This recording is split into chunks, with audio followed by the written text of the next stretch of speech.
Welcome to Face to Face, connecting theater makers to the public, a program from the Legacy Theater and socialdistancetheater.org. Hi, everyone, and welcome to another episode of Face to Face. My name is Lauren Rosenay, and we are here with a very special guest today. We are here with Kevin Daly. Kevin is the head of Quinnipiac University's theater department, and he's also a playwright. Hi, Kevin. Hi, how are you? I'm good. How are you doing? I'm good. Thanks for having me on. Of course. You are someone that I was so excited to ask about interviewing because, firstly, for those of you who don't know, Kevin was actually my academic advisor when I was at Quinnipiac. And also because you currently have such a unique perspective as the head of a theater department at a college of how COVID-19 is currently affecting the arts. So before I get into some of that stuff, do you just want to tell the audience how you started at Quinnipiac University? So I'm an alumni, and I had a nice relationship with the head of the former head of the program, Crystal Bryan. And when I went to graduate school, we stayed in touch and we maintained that relationship. And when I finished graduate school, I knew I was going to come back to the East Coast. And I had reached out, and there was an opportunity to do some teaching at Quinnipiac, and I started teaching Intro to Theater, and a few years into that, and opening arose in the program, and I applied in, and a few years later, Crystal retired, and now here I am as the head of the program. Yeah. That's so great. So now, given the interesting times that we're currently in, how has that affected recruiting new students, and what kind of impacts is that having on the fall play? There's two questions there. What's happening with our fall production season, and what's happening with recruiting students? I'll start with the fall production season. We still haven't made any final decisions at the university over what's going to happen in the fall.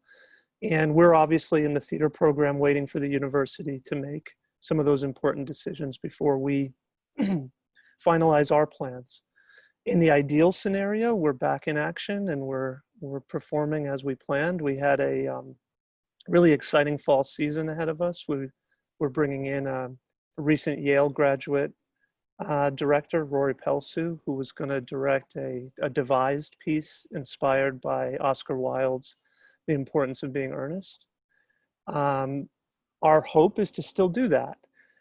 Obviously, we need to be a little bit realistic, and the likelihood of us being able to not only rehearse and perform live theater in our building, but then to invite audiences to come in and fill the house is probably going to be difficult to do in the fall. We haven't closed the door on that. If the state and the university give us the okay to do something like that, we'll obviously be excited to do it. But there are some other options that we're exploring. One is if we are allowed to meet in the building and we can be on campus, we'll produce the show as planned and then broadcast it so audiences can watch remotely.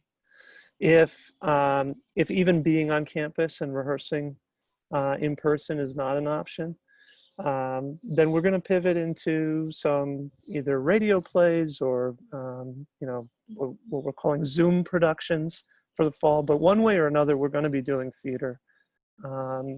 And hopefully, this will be a learning experience regardless of what choice we make, right? We'll give the students an opportunity to explore whatever medium we have available to us. The question about recruiting students, well, this is a time where students are going to have to be very thoughtful about what they do with their education and where they go. My pitch to incoming students has been that if theater was something they were considering studying, then our program is still going to be the same program we were offering before. My intention is to do everything we can to provide them with the same types of opportunities you had, Lauren, when you came in as a freshman. If they happen to be virtual and remote, then they'll be virtual and remote. And you know, I do think that we can still connect and make the same progress that we normally would make with a freshman, regardless of what types of opportunities we have. You know, that said, it might make sense to some students to say to themselves, okay, if it looks like this fall they're going to be off campus, maybe I take a semester off and I come in the spring, or maybe I take a year off and I come the following year, which obviously would be okay too. Regardless of what happens in terms of our program, you know, we're still going to offer the same things we do. You know, the courses will still be there. They'll either be remote, or they'll be on campus, or they might be this new high flex that everyone's talking about, where students will have the option to be in class or be remote. And there's a lot that we'll need to work through, like, you know, for example, having an acting class where everybody's wearing masks. But everybody's working through this, and you know, we'll do our best within the parameters that we're given. And I definitely think that you guys have been doing such a great job at making the best out of this situation. And I think that's clear to the incoming students, to the students that are currently there, to the faculty. And I just think that it is so appreciated. So when we first found out about this, and it came to be that all classes are going to have to be moved online, and as we know, theater is such a hands-on, in-person type of curriculum. So how did that work, moving all of the theater classes virtually? Yeah, it's a big transition. You know, the thing that we do really well in theater is give students the opportunity to put into practice the things we teach in the classroom. So, for example, if you take a scenic design course, then you have an opportunity to go and apprentice with our scenic design professor, Abby. If you take a lighting design course, you can then sit in on tech and assist the lighting designer that we bring in to work on the show. You know, if you're taking an acting course, you can then use the tools that you gained from that course and audition for our shows. And being virtual feels like it could limit that part of it, but there's still a lot of learning that can happen. And you know, I like to think that one of the things that we do is we break down theater into 4 really important components, right? So the first being the craft, right? And you know, like anything, the craft is the nuts and bolts. How do you do this thing? How do you produce theater? You know, what are the things, what are the ingredients it takes? What are the skills that are needed? What are the materials that we can still do virtually or in person? You know, even this summer we're teaching online theater courses, and I think we do that well. We've been doing that for years. That's not just because of the pandemic. We've always offered online courses in the summer. The second part of theater that we teach is the art. You know, and I think you picked up on this over your 4 years, Lauren, is that it's not just a craft, there's an art. And that's the unexpected nature of it, the part about it that opens your mind to new possibilities. It leaves you feeling changed after you've experienced it. And again, I think that's still something that can be unearthed through virtual teaching. We can read plays together and discuss them. Just like you and I are having a conversation right now, we can have play discussions on Zoom. We can talk about what we can watch live productions online. There's been a lot of theaters around the country that have already started to open up some of their productions to virtual shows. There's even some Broadway shows now that are doing live readings and performances, you know, weekly. So, you know, there'll be opportunity to observe art, to read plays, to discuss them, and to learn from that artistry. The third component that we break theater down into is the business. You know, it is a business, and there are elements to that that need to be understood if you want to explore a career in the theater arts, and I think we can do that virtually too. In fact, that probably translates the easiest to virtual learning, because those types of courses tend to align more with the traditional types of courses you take on campus. And then the fourth component is community. And this is something that I've always I've always taken a lot of pride in about our program at Quinnipiac. And it was certainly my predecessor, Crystal Bryan, who instilled this into our program, is that sense of community and belonging and family and inclusivity. And that's going to be a challenge, but I think we're going to step up to it. I think we're going to be able to do those types of things that invite students to participate and to feel like they have a home. And like you asked me about what we're doing with prospective students, I'm really trying to focus on that community aspect, because I think the other three areas we can teach online. The fourth component will take everybody involved. You know, all of our faculty, all of our current students will need to make extra efforts to embrace the virtual community building components that we'll put in place. But I think we can provide a community, and we can be that home for students who want to feel like they have a second home, a second family when they're at college. And even if they're studying from their parents' basement for a semester on their computer, I think we can even more so provide community in that regard, because it's a little bit of an escape, a little bit of a movement from the isolation.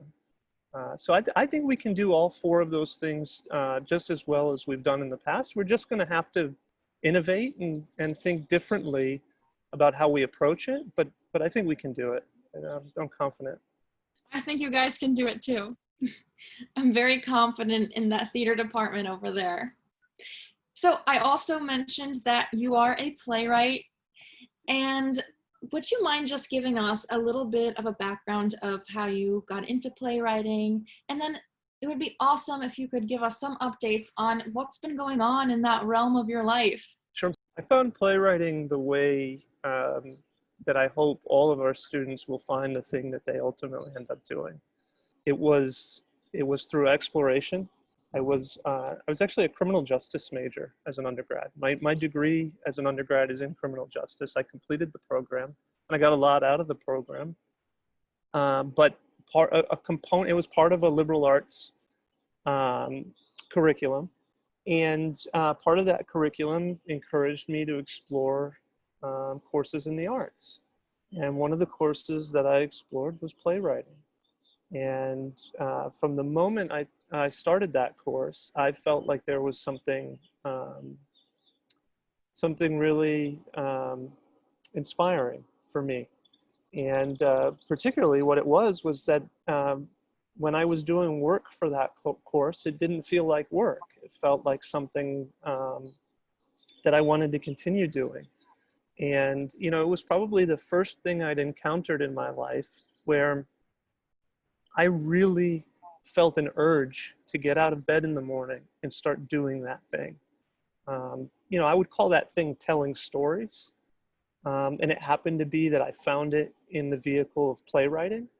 But I really fell in love with the idea that you could take all these sort of daydreams you were having in your head and put them into a structure that could then be delivered to an audience, and that audience would give you immediate feedback. You know, one of the great things about writing plays is that, you know, you can actually sit in the room and watch your audience consume your work. You know, there's not many artists that get to do that on the scale that playwrights get to do it. And I fell in love. I've been doing it ever since. At a certain point in my life, I had a family. I looked over here because my kids are probably running around in this area.